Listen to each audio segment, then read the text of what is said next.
we can see that we have a reasonable answer in front of us, okay? So the quick estimation will alert us to an error in aligning the decimal points if the exact calculation was very different, or were very different, okay? So, when multiplying decimals, estimation helps us quickly check that we have placed the decimal point correctly. For instance, 4.12 times 63.2, which is what we did at the beginning, right? 4.12 rounds to 4, 63.2 rounds to 60. Devon, looking on with us, please. Sitting up straight, looking on. Thanks, sir. Which we can mentally calculate as 240. We did that before, so our placement of the decimal in 260.384 was correct. Alright, we did that, all looked good. Okay? Does everyone understand estimation? Yeah. Yes? Good. Yeah.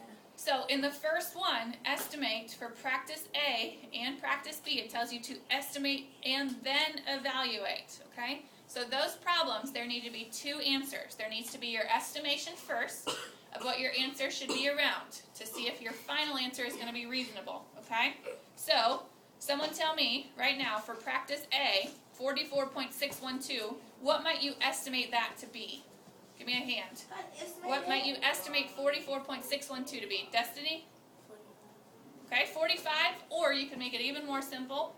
Give me only one non-zero number. Does that make sense? 45? I'll just say, what's 40.40? 42? I'll say 40. 44.612. That's practice A. Yes, ma'am. So like when we do number A, when we do letter A, for 2.14, so I'm gonna have to write it to 200 or something. We can't change listen to the value, 2.14, right? There's only one digit in front of the decimal. So when you round, you don't move the decimal place. place. That's my 2.00. 2.00, yep, so 2. Plain old 2, okay? 2 point is plain old 2. So yes, if we rounded 44.612, what might you want to round that to, Portia? What's that now? The 44.612, what might you want to round that one to? 45. Okay, 45, make your life even easier. 40. There it was. 40. You can even say 40. Give me one. So it's just going to be estimated. If you want to do 45 times 2, that works too. However you want to estimate. Just don't give yourself any decimal points, okay? That's the bottom line. Oh, they don't Knock want off the decimal decimal points. I'm sorry? They don't want decimal points in the answer?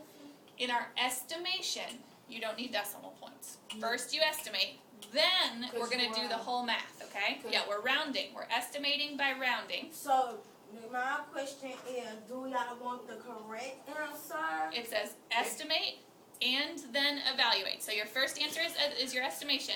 Your second answer to A is your exact answer. Exactly. Okay. Yes, ma'am. Because when you estimate, you round to the next whole number. You don't want no decimal. I don't want decimals in rounding in your estimations. Exactly. So your estimation for A, if you use 45, what would your estimation be? 45 times, Portia told us the second one we'd round to 2. So your estimation for A would be, you want to give me one? Okay, 90 would work if we estimated to 45 times 2. So 90 is an estimation. If you rounded that 44 to 40, 40 times 2, Damon, is what? You need to pay attention. 40 times 2? 80.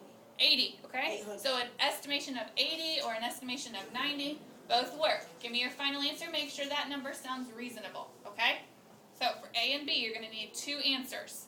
And then for C and D, you're just dividing and rounding to 2 decimals, okay? So how many are you going to need? I see your hand. Give me 1 second, okay? How many decimals are you going to need for C and D in order to round to 2?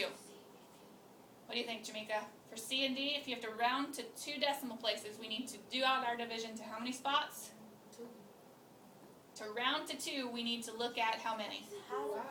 5. Okay, same as here. To round to 2, how many decimal spots did you need to do out? 1, 2, 3, right? To round to 2, we need a third to look at. Does that make sense? Man, everything just jumped up in my head. Okay, we can clarify. Yes, ma'am? Okay, we'll fix that in a second. Destiny, did I answer your question? No, for B, where it says 0.0.064,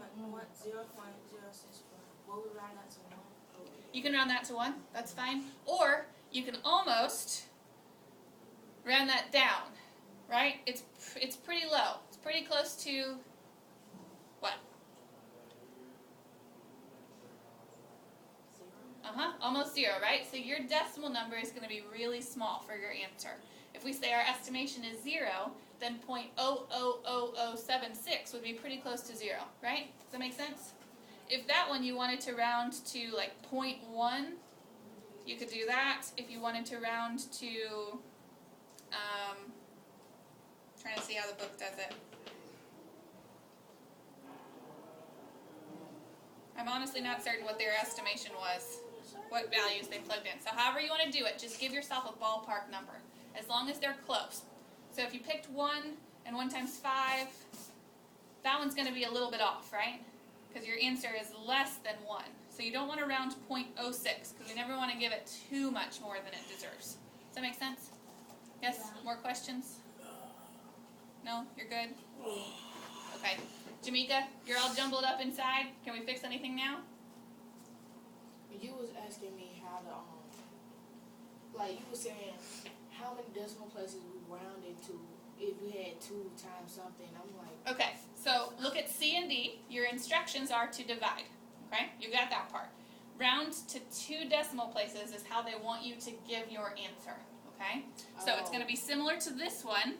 You know, the math's going to be a little bit different, but when you get an answer, even if this was like 7 point something, right? In order to round your answer to 2 decimal places, you're going to need to do your math out to 3 places, right?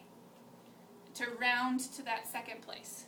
When it tells you to give your answer in 2 decimal places, you'll need 3 to round to 2. Does that clarify? Okay. Portia? So for C and D, we're just gonna do regular division. Do regular division. Make sure you move that decimal place how you need to move it. Okay? Alright. And then go from there.